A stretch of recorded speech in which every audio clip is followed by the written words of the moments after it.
The highly anticipated Season 13 of Alone has arrived with a bang. The production team once again invites 10 survival titans to face off in a survival showdown in the harsh environment of the Arctic. Those with formidable strength go after some large beasts, while those at an intermediate level catch beavers and rabbits to fill their stomachs. In order to make up for the regrets of Season 12, novice-level characters simply do not exist. Facing the tests of bitter cold, hunger, and the life-changing prize of $500,000, how many days could you last? Time comes to day 1. 10 people are dropped off at their respective challenge locations. Here, rivers crisscross the land, and tall trees stand like towers. To survive, one must possess some unique skills. The first contestant to appear is Jax, a 40-year-old from New York, USA. She looks around at her surroundings. Her primary task is to build a shelter for tonight's overnight stay. This place is untouched by humans year-round, covered everywhere by wildly overgrown weeds. Walking forward, she discovers something good. This plant is called dog mustard, and it is rich in vitamin C. She picks some and tastes it. The flavor is not bad. With it, she temporarily does not need to worry about food. The further he goes, the more edibles he finds. However, she needs to figure out a way to store food before winter arrives. Before joining the challenge, Jax lived a nomadic life. This car was hers home for the past 3 years. While experiencing the local customs of various places, she is also a video content creator. Faced with the pressures of life, it was nature that made her feel happiness again. In order to survive better, Jax has mastered many survival skills, and even opened a small outdoor survival skills classroom. She is good at using primitive tools to make traps. If she is fortunate enough to win the $500,000, she could buy land and establish her own survival school. For this reason, she signed up for this challenge. Between 2 trees, she uses a tarp and paracord to set up a shack. It looks rough on the outside, and the inner workmanship is not fussy at all. As she lies down, a sad feeling wells up in her heart. On this day 5 years ago, Jax's mother passed away. This event hit her very hard and is also the reason she started hers wandering life. Hopefully, after the sadness passes, she can pull himself together. The second contestant to appear is Nero. He is busy organizing the filming equipment airdropped by the production team. It is a full case, weighing around 65 pounds. Besides surviving, he also has to manage filming from multiple angles and multiple cameras.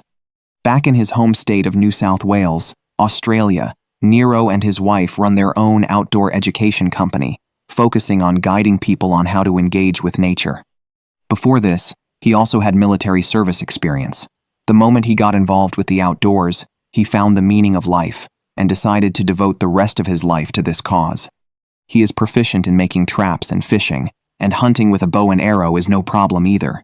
Due to local regulations, he has only ever taken down some small animals.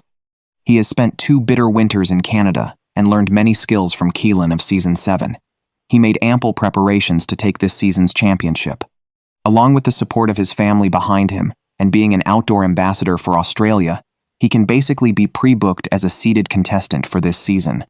Putting hunting aside for now, the urgent task is to find a flat clearing. The requirements are to avoid dampness, fierce winds, animal trails, and dead branches.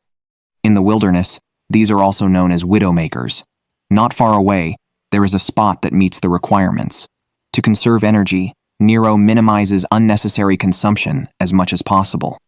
He clears away scattered branches from the ground and any wood that might fall, preparing to build an A-frame shelter. He ties paracord between 2 trees, and simply draping the tarp over it easily gets the job done. As an Australian, very few people believe he can last in the Arctic. Nero is also full of anticipation for this kind of uncertainty. After accomplishing his task, he stands inside the tent. The space is quite spacious. From here on, he only needs to constantly improve the gaps around the edges. The third contestant to appear is David, a 31-year-old from Washington State, USA. The spruce trees surrounding him make him ecstatic. He casually plucks a handful of spruce tips and puts them in his mouth to chew like gum. Just based on his appearance, his skill is not to be underestimated. According to the 4 basic elements of wilderness survival, the problems of water and fire are basically solved. What is most urgently needed is a shelter. Compared to the simple shacks of the previous two contestants, he is more worried about the room temperature issue.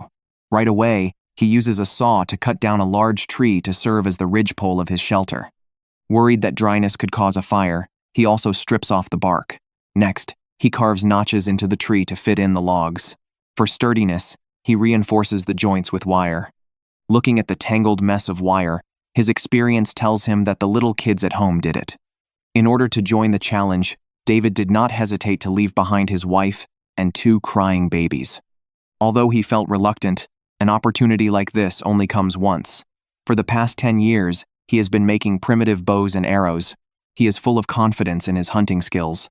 He spent several months studying weaving and trap making to make up for any potential outdoor weaknesses, all just to claim first place in this challenge. The $500,000 would not only help him pay off his mortgage but also allow him more time to spend with his family.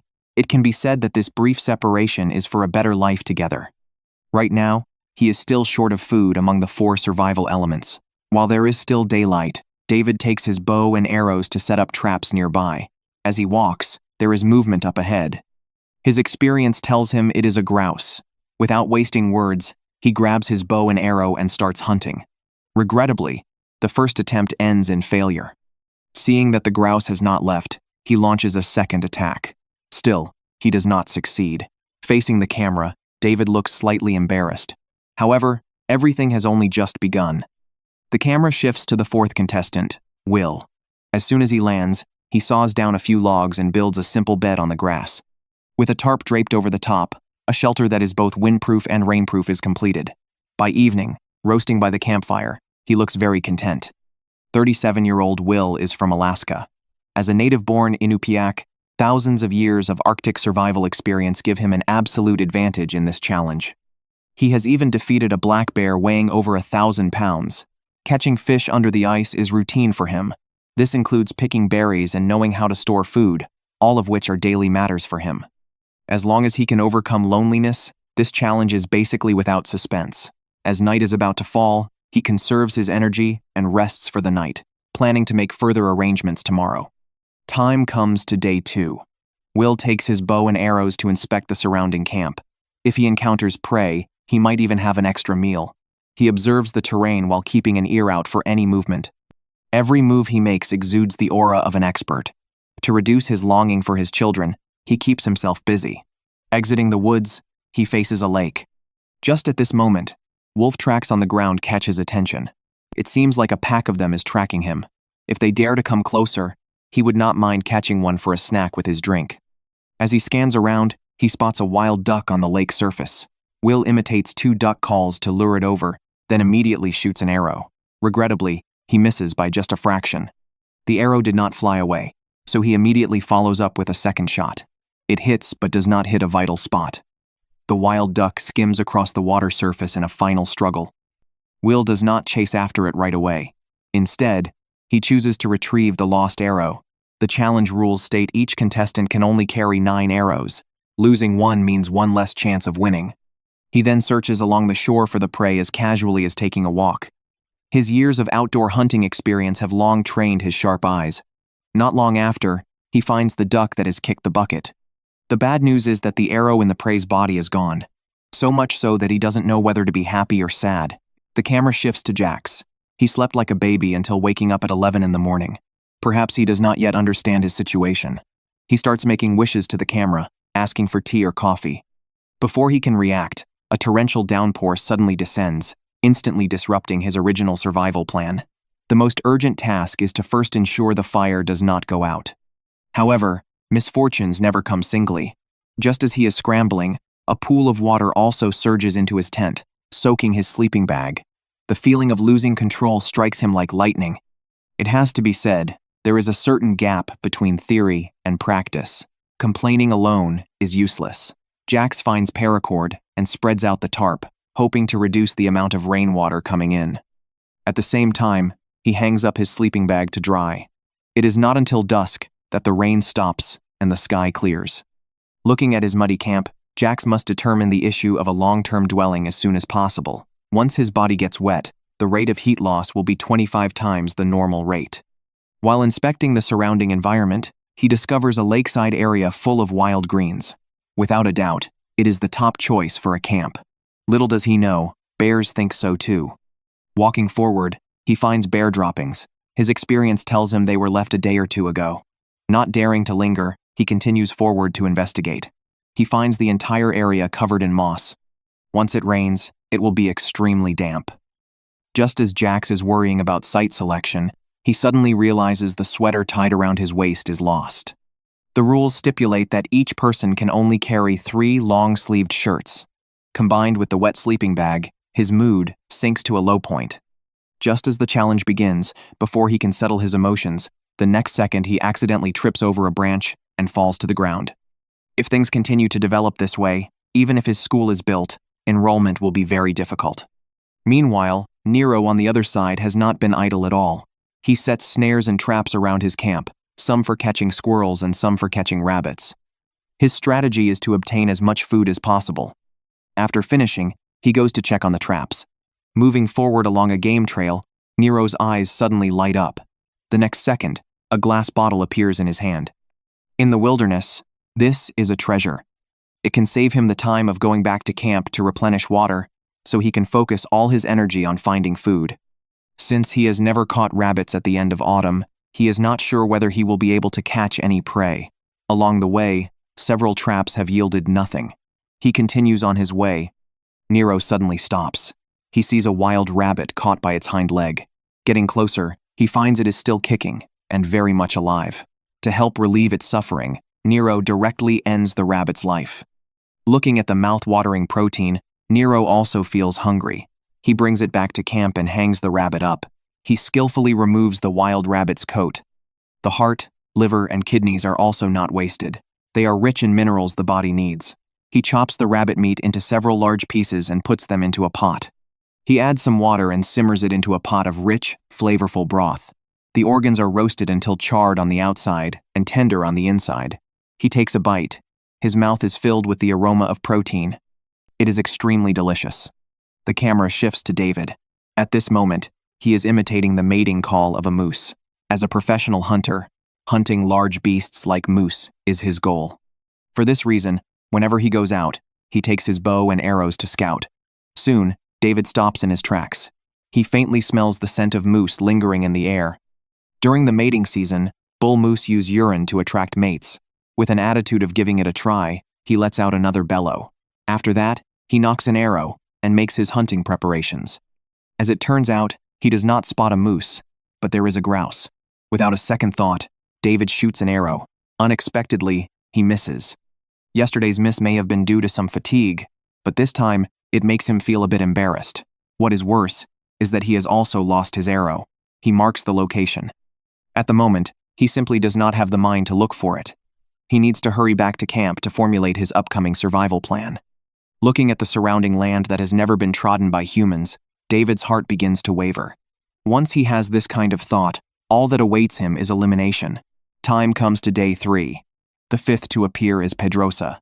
As soon as he lands, he begins building a shelter in an intense and orderly manner. Judging by the scale and quality, he is no ordinary man. The day's breakfast starts with picking rose hips. They taste sweet and are rich in calories. His survival strategy is very simple. Eat everything that is edible, whether it is earthworms, bugs, wild greens, birds, or that sort of thing. Just then, a squirrel in a tree catches his attention. He immediately pulls out his bow and arrow and makes his hunting preparations. Accompanied by the release of an arrow, the protein drops from the tree. To fill his stomach, Pedrosa uses his knife to end the squirrel's life. 41-year-old Pedrosa is from Portugal. He served in the military for 21 years, having worked as a paratrooper, special forces soldier, and instructor. Outdoor survival has been his daily routine. He has written 3 survival handbook guides. Both his theory and practical experience are proficient. In the face of hunger, injury, and hunting, he has his own set of solutions. He joined the competition to challenge his own limits. He is not married or had children to this day. It is his parents and sister who give him a happy family. Protecting those around him is the reason for his efforts. He skins the squirrel and ties the organs to a stick with wire. Pedrosa intends to use them for fishing. Looking back through all the seasons of Alone, not a single military contestant has won the championship. He hopes he will be the first. To motivate himself and the people of Portugal, he chose to bring a photo of the national flag. That faith can help him hold on to the very end.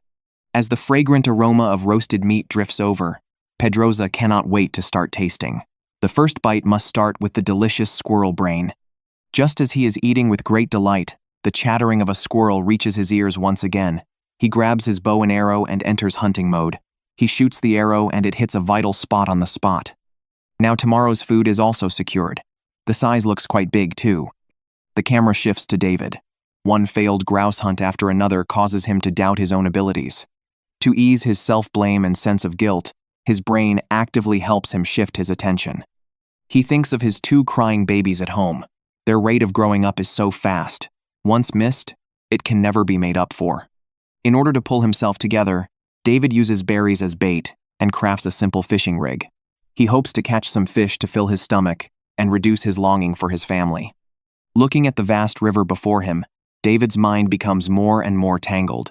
He reflects on not having fulfilled his responsibilities as a father. Compared to money, family should be put first. These various thoughts make his stomach tighten. There is a feeling of pain and nausea. Returning to camp, his entire person is listless and blank-eyed. He is a completely different person from the state he was in when he first arrived.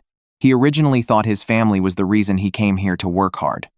He never expected it would become the reason for him to quit and tap out. After thinking it through, David dials the production team's number. Not long after, a small boat speeds over. Facing the camera, he laments the meaning of companionship. Without his wife and children by his side, this persistence feels like a waste of time. Wasn't the training before participating in the competition a waste too? After finishing his excuses, he boards the production team's boat and smoothly withdraws from the challenge. Time comes to day 4. As a delicate boy, even in the wilderness, Pedrosa pays attention to skincare. He spreads squirrel fat on his face. It can prevent the skin from drying and cracking. His survival strategy is very simple. He spends all his morning time hunting, and in the afternoon, he goes to check his snares and traps. After a round of inspection, he does not see any animals. Pedrosa has grown accustomed to this. It is impossible to have a harvest every time he goes out. Immediately after, he goes to check the traps. As expected, opportunity is reserved for those who are prepared. He sees that a wild rabbit has been caught by him. Apart from its naturally low body fat content, Pedrosa can be said to be nearly perfect in every aspect. Returning to camp, he hangs the rabbit on a tree branch and begins the skillful process of skinning and deboning. If he can develop his fishing skills next, barring any accidents, he can book this season's championship throne. The rabbit hide that has been peeled off can be made into gloves. The pink and tender color of the rabbit meat makes the audience in front of the screen drool. However, before he can cook it, another wild rabbit, drawn by the scent, barges into the camp. Pedrosa stealthily approaches, then releases an arrow, and then quickly steps forward to seize the prey. Although that arrow just now did not hit the prey, luckily he has set up many snares. With these 2 rabbits, it is enough for a hearty feast.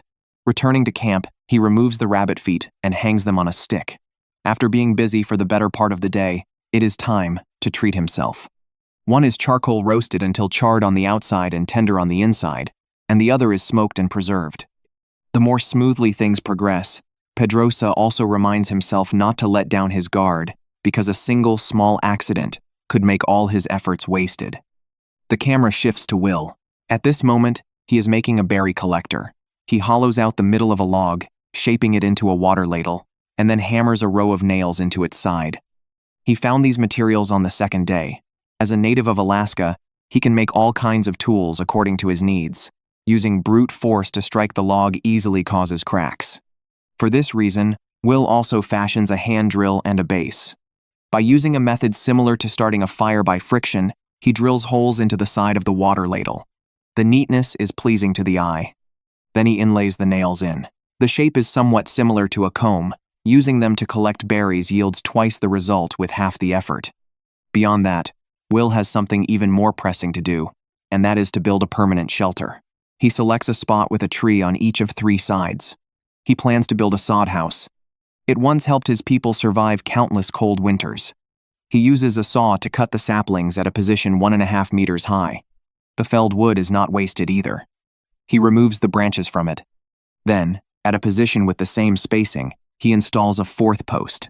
After that, He saws a notch into the top of the posts and mounts a log on top as a crossbeam. Winter here can reach as cold as -30 or 40 degrees Celsius. It is extremely important to finish building the shelter as soon as possible. Will must strive to move into his new home in the first few days. It can help him reduce energy loss.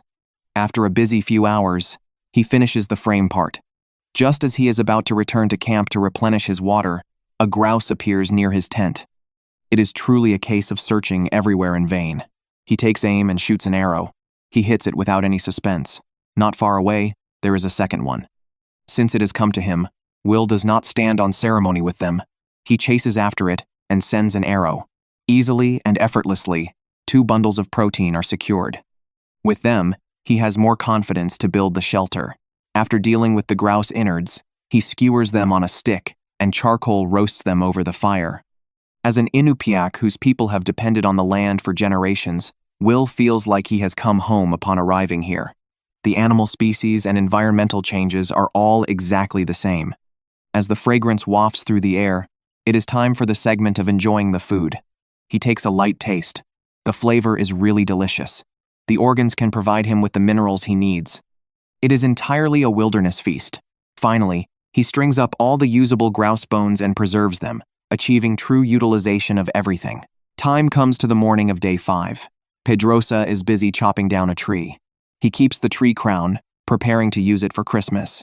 It looks like he is ready to win the championship. Now that his food reserves are already ample, it is time to upgrade his shelter. He goes nearby to pick out some thick logs. This scene makes him think of his paratrooper training events. He cannot resist doing squats on the spot. The 2 sides of the shelter are already filled with wooden walls. Today he needs to reinforce the back wall section. It must be enough to withstand the Arctic cold wind. He chops down the small saplings that are in the way. He drives 4 stakes into the ground to act as anchors. Then he places logs into the gaps.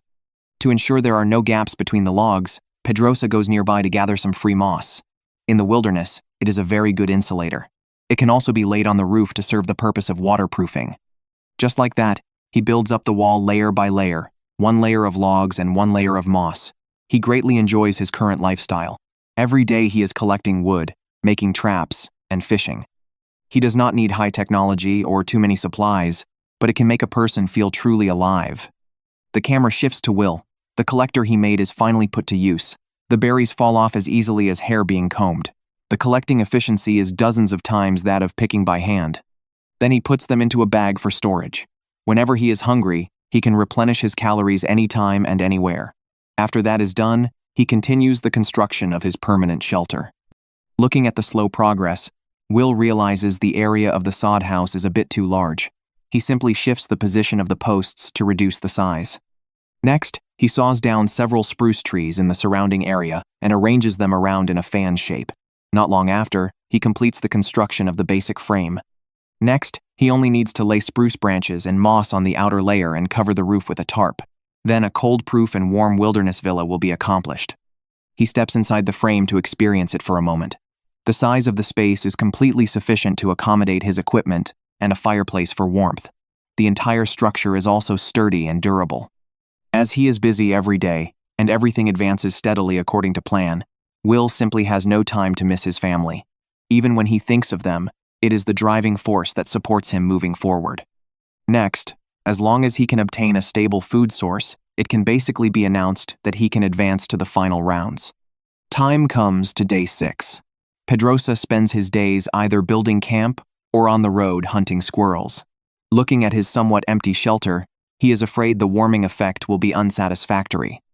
After that, he picks up his bow and arrow, ready to go out and search for the day's meal. Based on the performance of contestants in previous seasons, Pedrosa is deeply aware of the impact that psychological issues have on one's condition. For this reason, he has strengthened this weak point. He spots a squirrel ahead. He raises his hand and shoots an arrow. Unexpectedly, he misses. Because of this creature, he has already lost 2 bows and arrows. Not wanting to give up just like that, Pedrosa let 3 squirrels go. Combined with the previous ones, the total loss is 4. A sense of frustration makes his heart waver a bit. It may be that things went too smoothly in the early stage, making him a little arrogant. Realizing that his state is somewhat off, Pedrosa immediately adjusts his mindset.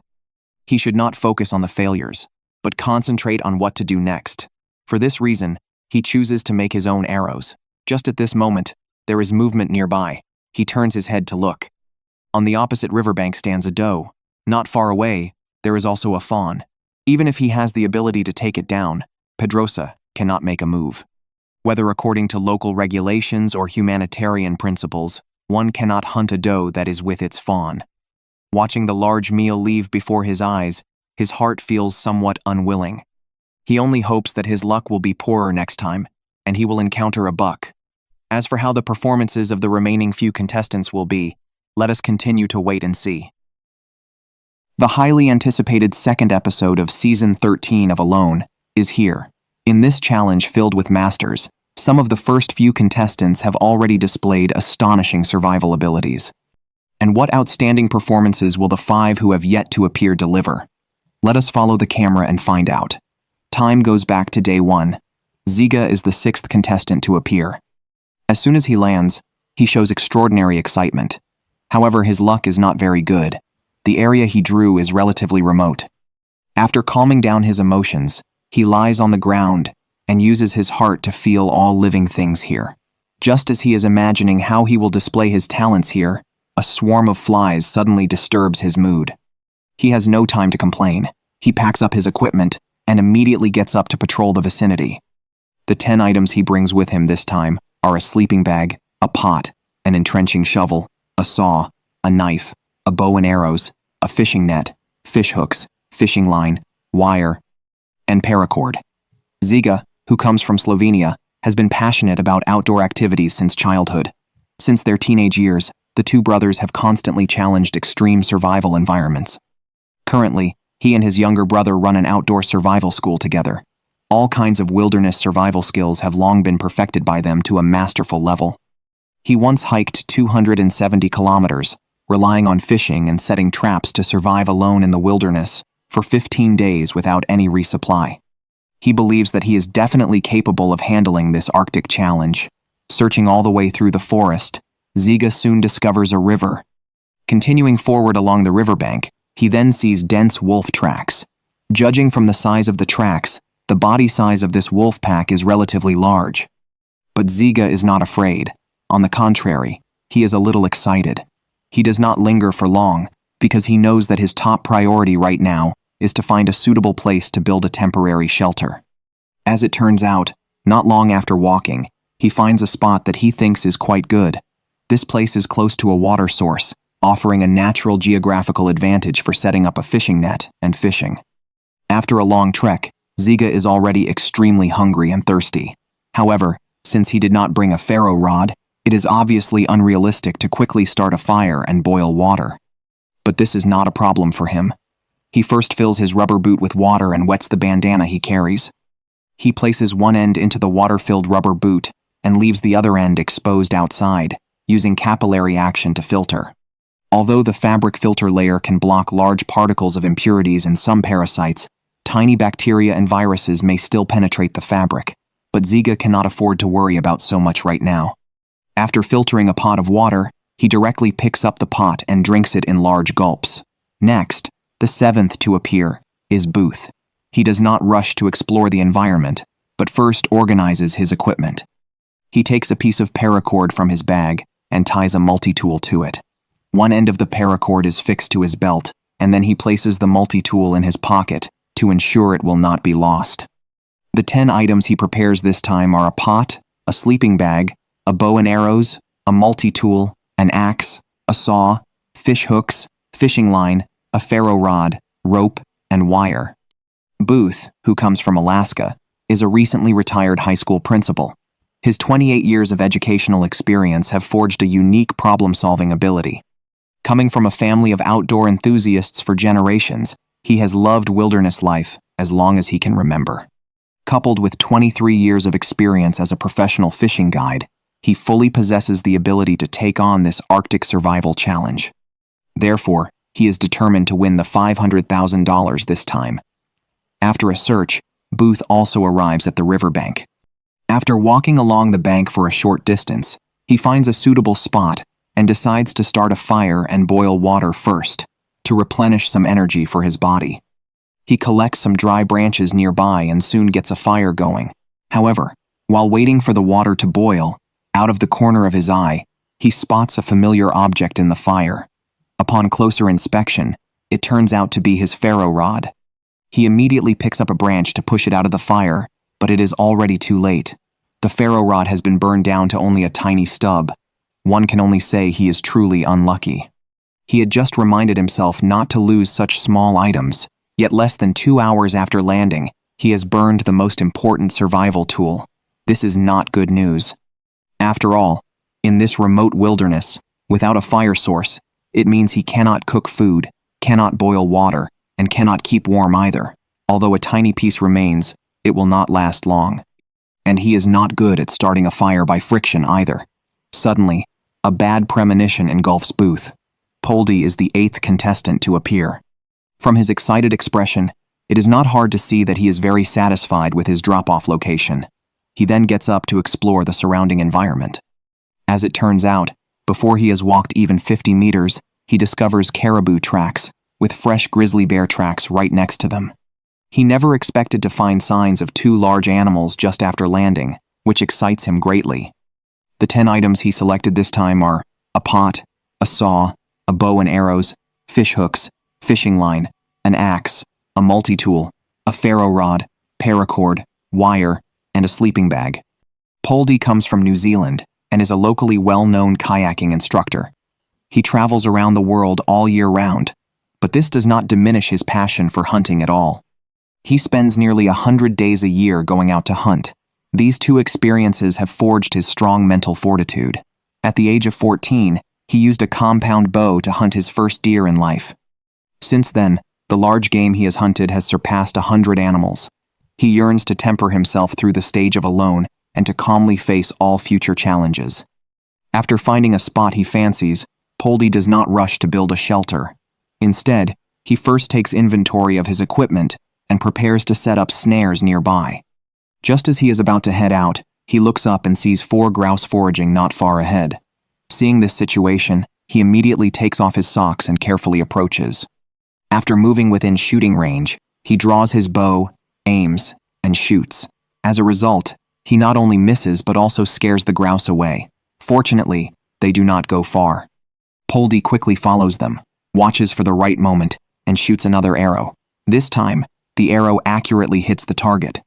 Although he only hits 1 out of the 4 grouse, the thought of having protein just an hour after landing fills Poldy with confidence for the survival challenge ahead. Arriving at day 2, because Booth burned his ferro rod yesterday, he was so worried that he could not sleep the entire night. What confuses the audience even more is that he somehow failed to preserve the embers of the fire he had painstakingly built. Seeing that the weather today is quite nice, he feels that while he still has enough physical strength, he needs to first build his shelter. Booth first takes down his temporary shelter and clears a space at the original location. Next, he collects enough wood nearby, sets up 2 A-frame structures, then fixes several crossbeams on top and on the sides, covers them with a tarp, and finally uses the remaining sticks to construct a bed. After all the work is done, he remembers the beaver tracks he saw nearby yesterday. So he brings his bow and arrows to the riverbank and sets up a trap on the beaver's path, quietly waiting for it to walk right into his trap. At the same time, Poldy, since shooting a grouse yesterday, has seen a huge boost in confidence. However, he does not rest on his laurels. Instead, he plans to use the grouse guts as bait and try fishing. As he brings his equipment to the bank and plans to give full play to his skills, he suddenly sees a beaver frolicking happily in the river. Although it is close at hand, the production team's rules for this season stipulate that contestants cannot shoot beavers with bows and arrows, only trap them with snares. However, this is good news for Poldy as well, meaning that the fish resources in this water body are definitely not poor. Afterwards, he immediately throws himself into the intense fishing work. As it turns out, just 10 minutes after casting the fish hook, movement comes from the fishing line.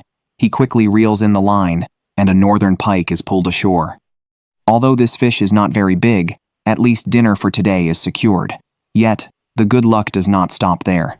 Just as he prepares to process the fish, he sees a moose on the opposite shore. Seeing the moose moving faster and faster, he immediately puts down the fish takes his equipment, and rushes over. He takes off his pants, crosses a stretch of water, and slowly approaches following the moose tracks. It turns out to be a moose bathing in the water. Seeing this situation, Poldy immediately nocks his bow and arrow. Perhaps sensing the scent of danger, the moose quickens its pace toward the shore and moves far beyond hunting range. However, Poldy is not discouraged. Instead, he is filled with passion. After all, it is only the second day, so he returns to camp without looking back, ready to process the fish. Now looking at Ziga's side, his days are not going so well. From landing until now, he has been constantly tormented by flies, and he has not brought in any food yet. So he goes into the forest, sets up traps, and then hurriedly returns to camp. After some careful deliberation, he feels more and more that something is wrong. His camp faces north and leans west, meaning that in winter, the sun will not shine in at all. Therefore, he decides to find a new spot facing south to set up camp. After a 2-hour-long trek, he finally finds a perfect spot about 3 miles from the camp. The view here is wide open, facing the lake, and it is an excellent place to build a permanent shelter. Ziga excitedly shouts toward his surroundings, but the silent wilderness gives him no response. The 9th to appear is Aaron. After landing yesterday, to save time and effort, he casually set up a lean-to and barely made it through the night inside. However, the geographical location here is quite good, so he decides to build his permanent shelter first. He finds 2 adjacent large trees nearby, chops down several trees as thick as a thigh, secures them with paracord, and stacks them up layer by layer. The 10 items he brings this time are a sleeping bag, an axe, a saw, a bow and arrows, a multi-tool, paracord, wire, fish hooks, fishing line, and a ferro rod.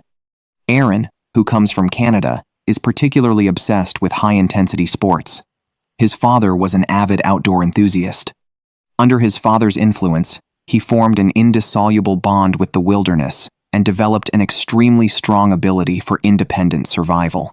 The stage of alone, for him, is an ultimate test. He longs to break his limits in the competition, and even declares that he is determined to last 100 days and break Roland's record. However, building a grand shelter is never an easy task. After busying himself for an hour, Aaron is already out of breath. While he is resting, the sound of a squirrel chattering in the tree catches his attention. He takes his bow and arrows and follows the sound. After spotting the target, he draws his bow and shoots directly, but the arrow does not hit the target. He shoots 2 more arrows in succession, still missing. This frustrates Aaron greatly, and he has to waste physical energy to search for his arrows. It is truly a case of trying to steal a chicken and ending up losing the bait. By day 3, Ziga's trap has successfully caught a rabbit. Looking at his first protein since landing, he is exceptionally calm. But he is not in a hurry to enjoy it. Instead, he packs all his gear and carries his bag to head for the new camp. The camera then cuts to Aaron. After continuous overtime work, his new shelter is about to enter the final stage. Just as he is busy, the familiar squirrel chattering sound comes again. This time, the squirrel is not so lucky and is shot right through the chest with 1 arrow. Afterwards, Aaron goes to the riverbank, cleans the squirrel, uses the guts as bait, and sets up multiple fishing rigs along the bank. Then he sits nearby, imitating the call of a female moose, waiting for a bull moose to show up. But he knows he cannot just sit and wait. So he takes his bow and arrows and searches along the riverbank, praying he can encounter a large animal. As expected, heaven helps those who work hard. He indeed discovers dense moose tracks.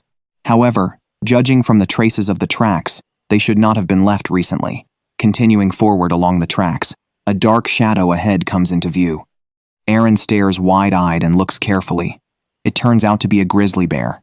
Seeing this situation, he immediately stops, sits on the riverbank, and quietly waits for the grizzly bear to leave. This goes on for half an hour. Only after confirming the grizzly is gone does Aaron dare to continue forward. As it turns out, not even 300 meters later, he discovers a pile of fresh grizzly droppings on the riverbank. This instantly puts him on high alert. He walks while looking around. Not far ahead, he then discovers signs of beaver. It seems the food resources here are indeed abundant. As long as he proceeds steadily, he will not have to worry about protein. Thinking of this, Aaron can hardly hide his inner excitement. Afterwards, he returns to the spot where he set up the fishing rigs. As expected, opportunity is reserved for those who are prepared. Upon checking, one rig has successfully caught a northern pike weighing about 7 or 8 pounds. Looking at this big fish, Aaron is thrilled that he can finally have a full meal today. Andrew, the contestant who appears as the grand finale, is not having such a good time. Up to now, he has not harvested any protein. But this does not affect him at all as he talks and laughs in front of the camera. Over these days, he has noticed that rabbits often appear nearby. In order to capture food, he decides to set a few traps nearby. The 10 items he brings this time are an axe, a saw, a multi-tool, paracord, wire, fish hooks, fishing line, a sleeping bag, a pot, a ferro rod, and a bow and arrows. Andrew, who comes from the United Kingdom, is a professional jungle survival instructor. At the age of 15, he joined the United Kingdom Air Training Corps, and in 2004, he founded an outdoor survival school. Therefore, his various survival skills are beyond doubt. By participating this time, his main hope is to test what he has learned throughout his life through this World Cup of the survival world. If he can win the $500,000 prize, it would be even more perfect. However, to survive here for the long term, relying on a few homemade traps is far from enough. So he decides to set up over a dozen more snares, not letting any living creature nearby slip through. As the competition progresses to day 4, the outdoor temperature has dropped to 7 degrees Celsius. When sleeping at night, Ziga is already wearing a thick down jacket. After moving to the new camp yesterday, he worked without rest to set up snares. Today it is time to check for any harvest. As it turns out, the very first trap brings good news. A rabbit is hanging inside. Consecutive successes make Ziga overjoyed. Since he did not bring a ferro rod back at camp, he quickly makes a fire-starting tool. Unfortunately, the weather is too humid. He tries for 2 hours straight, only seeing faint wisps of smoke rising, but not a single spark. Left with no choice, he has to give up for the time being. He places the collected wood against his chest, using body heat to accelerate the evaporation of moisture in the wood, praying that tomorrow he can successfully get a fire going.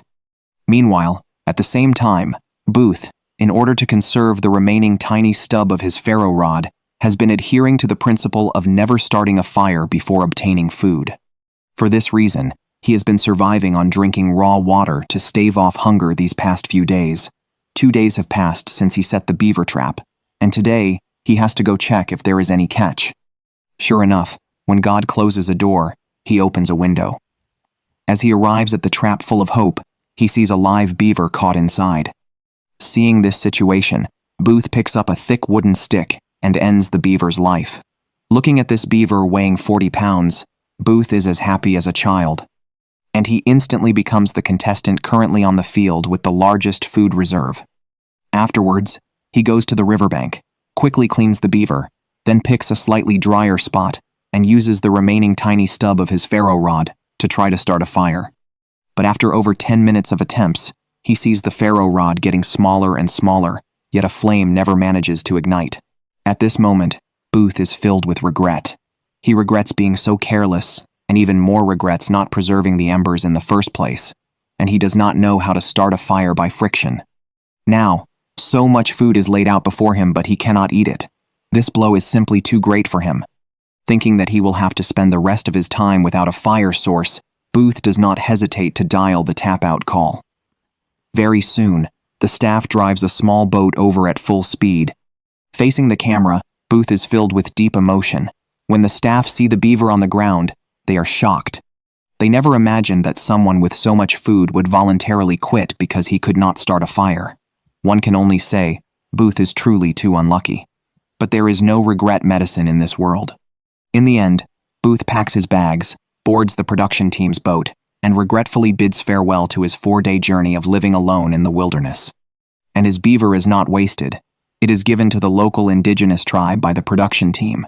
The challenge progresses to day 5. With Booth's withdrawal, 8 contestants remain on the field. Andrew, who has yet to bring in any food, has no choice but to stave off hunger by eating sumac berries. This fruit tastes bitter and astringent when eaten, has a strong woody texture, and the flavor is somewhat similar to pine needles and unripe nuts, but Andrew eats them with great relish. After eating until he is about 30% full, he takes his equipment to the river and starts fishing. Without bait, he makes an artificial lure using yellow and red paracord strands. As it turns out, the weather does not cooperate. After trying over a dozen times, he is unable to successfully cast the hook into the water. Left with no choice, he temporarily gives up and turns to check his traps. Perhaps even heaven cannot bear to watch any longer, as it has sent him a squirrel by express delivery overnight.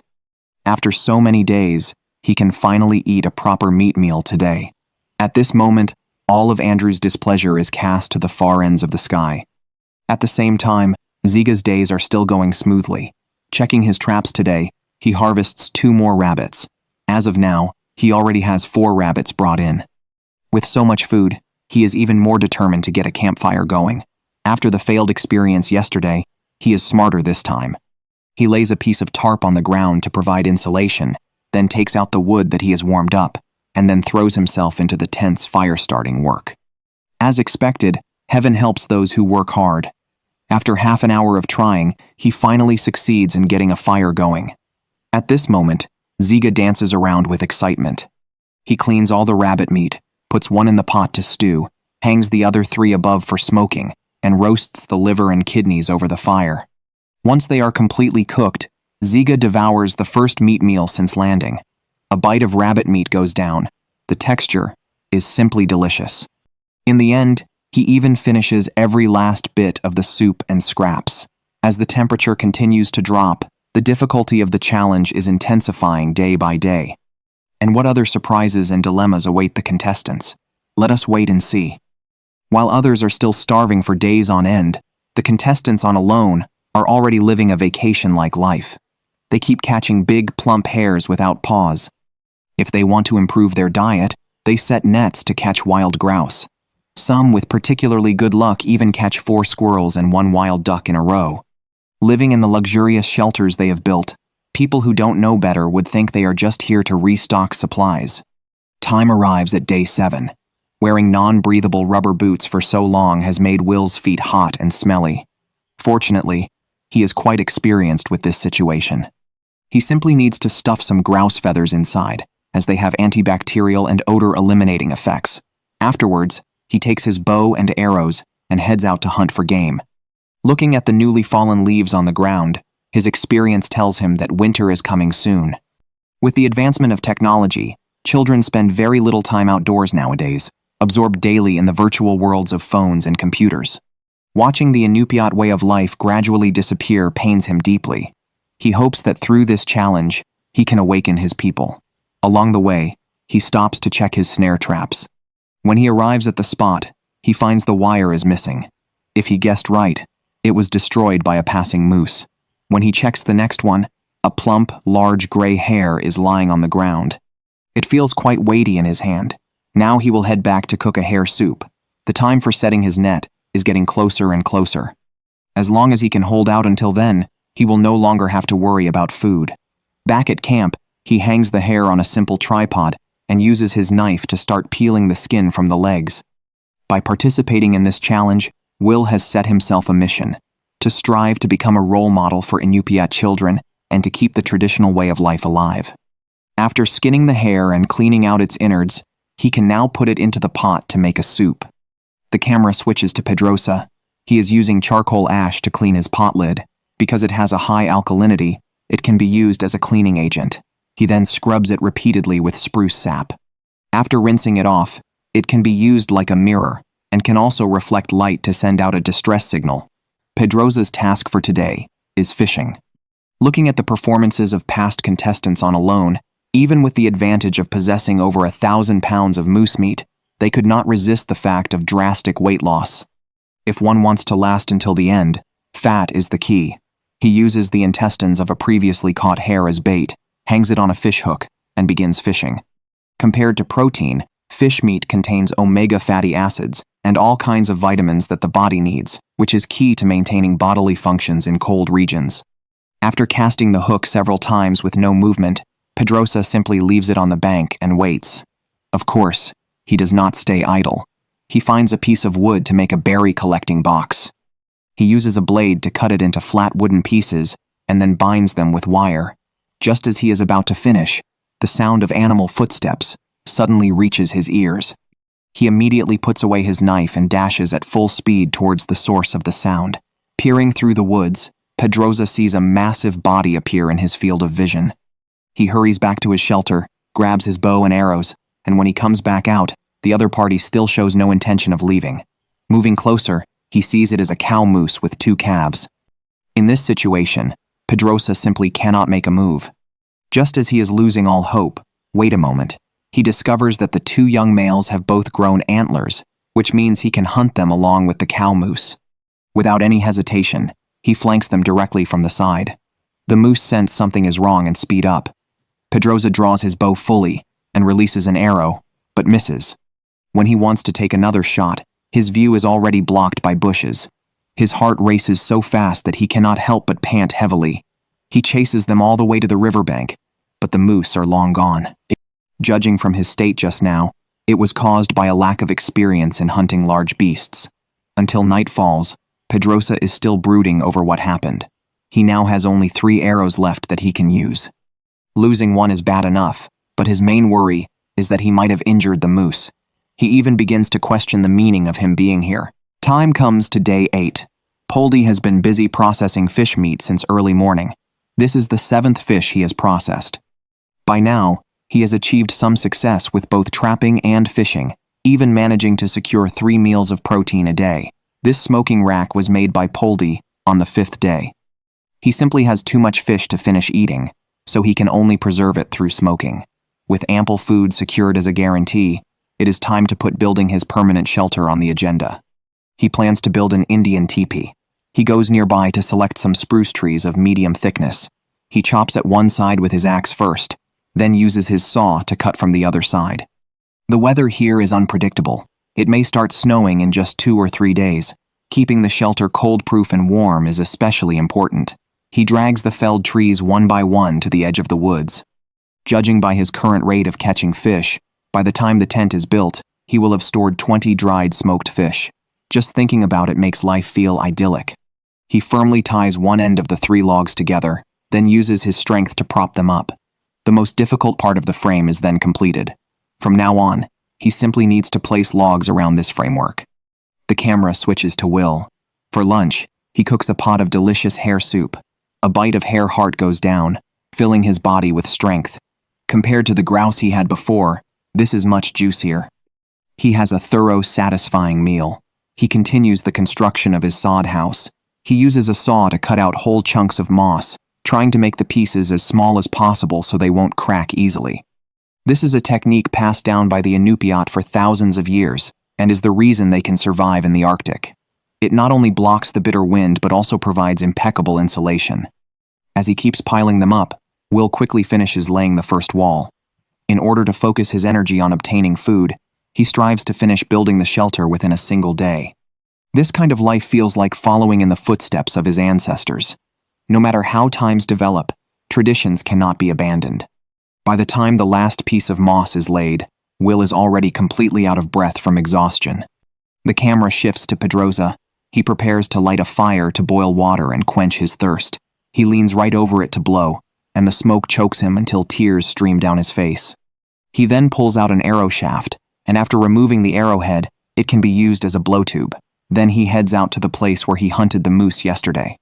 He is not sure whether his arrow hit the prey, and he does not want the animal to die in agony. While searching, he unexpectedly finds the lost arrow. The arrowhead and everything else are all intact. Pedroza's guilty heart instantly feels much better. Since the moose has been given a second chance to live, he hopes it can grow strong and healthy. Immediately after, he goes to check his traps. Sure enough, opportunity is for those who are prepared. A hare has been caught by its hind leg. Pedroza steps forward, grabs it in one swift motion, and ends the hare's life right then and there. Pedroza can no longer wait. He is eager to eat the delicious hare meat. Time moves on to day 9. For the sake of nutritional balance, Poldy turns his attention to a hare's stomach. He takes out the undigested plant residue inside, adds an appropriate amount of boiling hot water, stirs it evenly, and then it is safe to eat. As for the taste, besides being sour and bitter, it is also a bit nauseating. Whether it is in hunting, building, or diet, Poldy is fully equipped with the conditions to win the championship. After finishing breakfast, he continues the construction of his tent. To avoid overworking himself, he plans to only finish one part each day. He climbs along a log to the top of the frame and ties a crossbeam between every two logs to increase the structural stability, so that it could even withstand the weight of a hippo or a rhino without any problem. Then he goes into the woods to collect logs and lays them around the edge of the frame. The reason he likes the wilderness is that Poldy doesn't want to be trapped like his friends around him, losing their freedom to bills and loans. His dream is to win the $500,000 and buy a piece of land that belongs to him. He would grow some simple food and build a wooden cabin to shelter from the wind and rain, which would be completely sufficient to support this mortal body of his. The camera now focuses on Jax. Her small hands are somewhat swollen from mosquito and insect bites, which shows just how harsh the living environment is. She has been living in a simple makeshift shelter until now. Today, she begins the construction of her permanent shelter. When she first landed, Jax felt somewhat sentimental, but as she has grown accustomed, her entire confidence has surged. She selects a flat, open space and takes her saw to collect wood nearby. She plans to build a semi-subterranean shelter, which is also known as a Hogan shelter. It can be traced back to the early 14th century and consists of 4 walls and a domed roof. Before coming here, Jax had wanted to have a house like this, with a stove fire burning in the middle. One could not imagine anything more idyllic. Right when she is busy, a hare suddenly passes by. She immediately picks up her bow and arrow and fiercely shoots at it. In the next second, she is so overwhelmed with excitement that she can hardly control herself. Anyone who didn't know better would think she had killed a moose. She thanks the heavens and the earth that she can finally fill her hungry stomach a little. At the same time, this is a good omen, showing that she has the ability to survive out here. At night, she cooks a delicious meal, roasting the innards and such over charcoal until they are 9/10 done. Among her 10 items, Jax brought salt. Her past experience makes her value the replenishment of sodium very much. She holds the hare meat and eats with immense pleasure. It would be perfect if she could pair it with a beer. Time arrives at day 10. Putting his crafting skills to use, Will weaves a gill net. He ties it to a stick and takes it to the shore to set it out. Back at camp, Will triggers his homesick feeling, which may have been related to a dream he had last night, but he quickly realizes something is off and forces himself to stay busy. The roof part of his sod house is still unfinished. He continues to go and collect moss as material. If the progress goes quickly, he can move into his grand villa today. He throws the moss onto the roof, and when he cannot reach high enough, he uses a stick to adjust its position. While busily working, he recollects bits and pieces of his past. Will is very grateful for the guidance of the people around him, which has made him the person he is today. As the last piece of moss is laid down, the sod house he longed for is finally completed. He then takes an inventory of his gear. He moves his bed over first, to avoid contact with the ground and the cold seeping into his body. Then he takes down his tarp and spreads it over the sod house. With the blessing of his grand wilderness villa, as long as the gill net steadily brings in fish from now on, making it to the final stage will be a breeze. The camera switches to Ziga. He is busy collecting logs and binding them tightly together with paracord to serve as a bridge over a small stream. As an aquatic biologist, he pays special attention to the underwater conditions, thinking he might be able to find some emergency rations. Since tasting the benefits that traps bring, he has increased his snares from the initial 10 to 45. If things continue to develop this way, achieving protein freedom is no longer a dream. For this log bridge, he also plans to set a snare. He ties the snare in the middle and inserts branches on both sides to prevent prey from slipping away off the edges. Narrow animal trails in the woods like this are also excellent places to set traps. Besides his research in aquatic biology, Ziga is now very interested in the forest. To know the places where prey likes to appear most, he needs a large sample size from his traps. With that done, he goes nearby to collect berries, which are key to providing his body with carbohydrates. Ziga is participating in this challenge not just for the money. He wants more to understand the limits of the human body in extreme environments. After simply eating until he was about 30% full and fulfilling his task of sunbathing, He then starts imitating the calls of a moose. Since he has nothing else to do anyway, he prepares to patrol along the shore. Although he is not a professional hunter, hunting a moose is every contestant's dream. Time reaches day 11. After spending a night in his sod house, Will's sleep quality has improved significantly. It is another peaceful and beautiful morning. He prepares to go check the gill net, hoping it won't be empty like last night. Looking at the indigenous tribes across the Arctic Circle, none of them survive solely on rabbits and small prey. To persist until the end, fat is the key. As the gill net is pulled up, a big fish surfaces. It is a medium-sized northern pike, 34 inches long, which can provide 650 calories of energy. Having grown tired of eating hare and grouse, he can finally change his diet. He cooks it right there on the shore. While enjoying the meal, he discusses how his tribe has survived here for thousands of years relying on gill nets. As long as nothing unexpected happens, he can do the same. The camera turns to Ziga. He has also finished processing his gill net rig. Having grown tired of eating hare, he hopes he can change up the flavor. Right after, he goes nearby to collect berries, and he even specially crafted a picking tool out of wood. To test whether picking by hand is faster or the picking tool is better, he conducts a real-time test. Perhaps because the wooden tool easily gets stuck, he ends up utterly defeated by a margin of 18 berries. After finishing that, he prepares to go check his traps. Suddenly, he spots a wild duck in the river. From the start of the challenge until now, Ziga has not used his bow and arrows, and he has no idea deep down whether he can successfully hunt. He draws the bow fully, and the arrow pierces straight through the heart. The wild duck glides a distance, making its final struggle. Ziga does not rush to retrieve it because the sound of a squirrel comes from nearby. He finds where it is hiding, shoots a blunt-tipped arrow, and the squirrel immediately drops to the ground dead. He then uses an arrow to end its life. Along with the wild duck, this is another wilderness feast. Afterwards, Ziga takes off his pants and wades into the river to retrieve the duck. He is very satisfied with his achievement using the bow and arrow. Everything is developing in the direction he hoped for. Compared to land animals, wild duck has a higher fat content. To have reached this stage today, Ziga is very grateful to his brother. It was with his brother's company that he mastered these skills. Looking at the prey on the ground, he thinks it would be perfect if he could catch a hare as well. He goes to check his trap setups. He arrives at the single log bridge he set up yesterday. The good news is that the snare has disappeared. The bad news is that he does not see any prey. Just as Ziga is puzzled, he spots some animal fur under the water. As he pulls it up, it turns out to be a drowned hare. This luck is exactly what he had been wishing for. Up to this point, he has only checked half of his traps. If this keeps up, he won't even have a chance to go hungry. He continues to check the remaining ones, and another squirrel unfortunately falls victim. Despite such an abundant harvest, Ziga does not become arrogant. In his view, this is a challenge packed with top-tier masters. Whether it is the indigenous Will, the only female contestant Jax, or the young Poldy and the older Pedrosa, without exception, all have achieved protein freedom. If nothing goes wrong, there is a high probability that the 100-day survival record will be broken. Although he is not good at hunting, he will rely on his accumulated experience to persevere. Continuing forward, a squirrel is climbing down a tree. Ziga does not give it any chance to escape. He hits it with one perfect shot. In the end, he harvested 4 squirrels, 1 wild duck, and 1 hare. A bounty like this is practically no different from restocking supplies.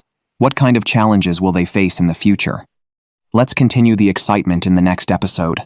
Treating if someone offered you $500,000, allowed you to carry only 10 items, and required you to survive completely alone in a location 125 kilometers from the Arctic, persisting until you were the very last person remaining, would you be willing to take part in such a grueling survival challenge? Time advances to day 10. There are now 8 contestants left on the field, and the outdoor temperature has dropped as low as a mere 6 degrees Celsius. When Aaron initially constructed his shelter, he had been in a rush and had failed to carefully inspect his immediate immediate surroundings. It was not until today that he suddenly noticed a large tree situated not far from his camp was leaning over at a very precarious and worrying angle. This was most certainly not good news at all. If a powerful windstorm were to strike, that tree could very easily be snapped clean in two by a fierce and violent gust of wind. Should it come crashing down directly onto his shelter, the consequences would be utterly catastrophic and completely unthinkable. In order to thoroughly eliminate this very serious safety hazard once and for all, Aaron made up his mind to cut the dangerous leaning tree down. He first took his saw and carefully cut a notch into the trunk to a suitable and calculated depth. Then he placed a sturdy wooden wedge firmly into the cut, and finally, he pushed with all his strength in the intended direction of the fall. In just a single instant, the large tree was successfully and effortlessly felled by Aaron. Afterwards, he sawed the fallen tree into sections of appropriate and suitable dimensions so that they could be used to fill in and complete another wall of his shelter. However, all the prolonged bending over and heavy continuous labor had caused Aaron to suffer from a very sore and aching back and waist. To make the work less physically demanding on himself, while simultaneously improving his work efficiency, he came up with a clever idea and decided to build a dedicated timber stand specifically designed for chopping wood. He first sawed a neat triangular notch clean into the top of the stump he had just cut down, and then he cut a narrow groove lower down the stump for the purpose of tightly binding and securing a rope. To make the process of securing everything even more convenient, he also crafted a simple yet effective lever device using a straight stick. Subsequently, he propped up a solid support on the other side using two more sturdy sticks, and finally placed a long log across the support and secured the far end firmly in place. And with that, a simple but highly practical timber processing stand was successfully completed. With the help of this new piece of equipment, chopping and processing the timber indeed became a great deal easier and much less strenuous, and his overall working speed increased noticeably as well. In almost no time at all, Aaron had finished sawing and processing the entire log from start to finish. Meanwhile, at the very same time, Nero was heartily and contentedly enjoying a generous and delicious rabbit feast. His manner of eating, so full of obvious enjoyment, was enough to make any viewer watching at home drool with intense craving and hunger. As the only contestant in the competition who had wisely chosen to bring a salt block with him, Nero's food was naturally far more flavorful and delicious compared to that of the other contestants. However, his journey in this survival competition had not been as smooth and straightforward as one might have casually imagined. On just the fourth day, his rubber boot had already developed a large and troublesome hole in it. The very next day, he transformed himself into a resourceful and skilled craftsman and carefully stitched the large tear and hole closed using some of his paracord. Up to this current point in time, Nero had, through the use of his traps, successfully harvested 2 rabbits and 1 muskrat. But such a small amount of food was far, far from being enough to sustain him over the long term. Therefore, just yesterday, he had gone and set up a specially designed trap in a very promising location that beavers were known to frequently visit, and he also installed a motion-activated camera trap nearby to monitor any activity. Nero was absolutely brimming with confidence regarding this particular trap, and he was firmly convinced that he would most certainly catch a beaver sooner or later. What is more, he had already meticulously laid an extensive and inescapable network of traps in the surrounding area, and he was certain that the small animals living nearby should not even dream of slipping out of his grasp with any ease. When the time came, he would undoubtedly have far more protein than he could possibly hope to eat. The very thought of this mouth-watering scene made it extremely hard for Nero to contain his rising inner excitement. But if he was going to preserve such a very large quantity of meat over the long term, he absolutely had to have a dedicated and properly built place for smoking it. Thus, he immediately set to work with great determination, constructing a proper smokehouse in order to prepare well in advance for the coming bountiful harvest days ahead. He built a sturdy frame and rack, using 4 long branches, tightly lashed flexible vines all around them to form a structure, and then carefully laid thick bundles of horsetail grass on top of the vines to serve as a highly effective insulation layer, utilizing the grass's naturally excellent heat-retaining properties to lock the smoke inside tightly and efficiently. He kept himself busy working like this late into the night, right up until 9 o'clock in the evening, by which time Nero was left feeling utterly exhausted and completely drained of all his energy. He finally decided to pause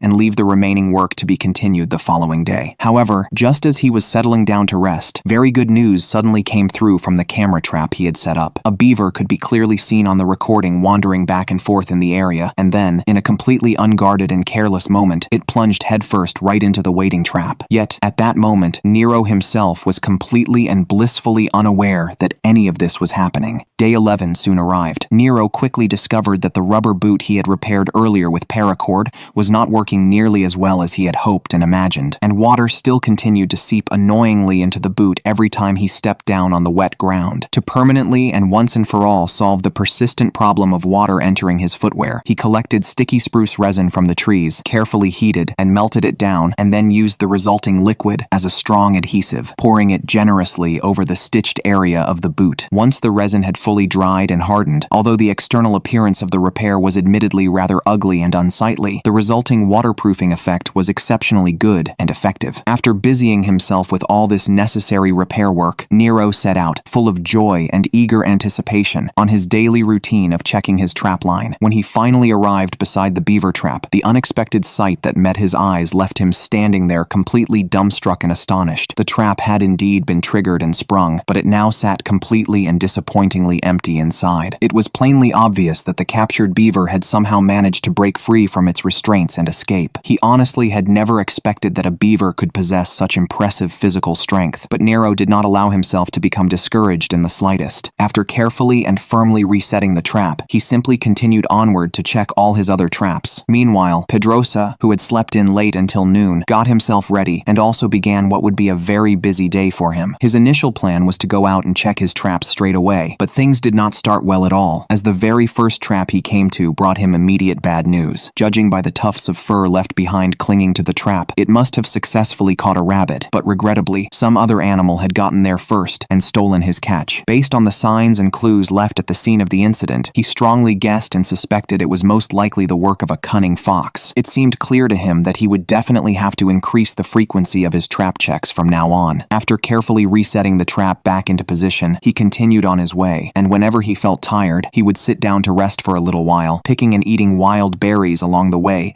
to help replenish his energy levels. At the present moment, Pedrosa still had the 2 rabbits that he had successfully caught back on day 8. Although this meant he did not need to worry too much about food for the immediate next few days, survival in this harsh wilderness was all about steady and sustained effort over the long term. Only a constant and uninterrupted supply of food could truly qualify a person to persist right until the very end. But the heavens above were simply not cooperating with him today. After conducting a very thorough and careful inspection of his entire trap line, every single trap had yielded absolutely nothing at all. Just as Pedrosa was about to turn around and head back to camp, a squirrel suddenly darted right into his line of sight. Yet there was a very real and practical problem that now stood directly in front of him. He only had 3 arrows remaining, and they were specifically intended and reserved for taking down large game animals. But looking at this tempting bit of protein that had practically delivered itself right to his doorstep, Pedrosa's heart was still sorely tempted, and he found himself unable to resist. He watched and waited patiently for the perfect moment, and then he decisively let loose an arrow, but the disappointing result was not only a clean miss, but also the frustrating loss of yet another one of his precious few arrows. At that very moment, Pedrosa was absolutely filled with intense regret and self-reproach. He deeply regretted why,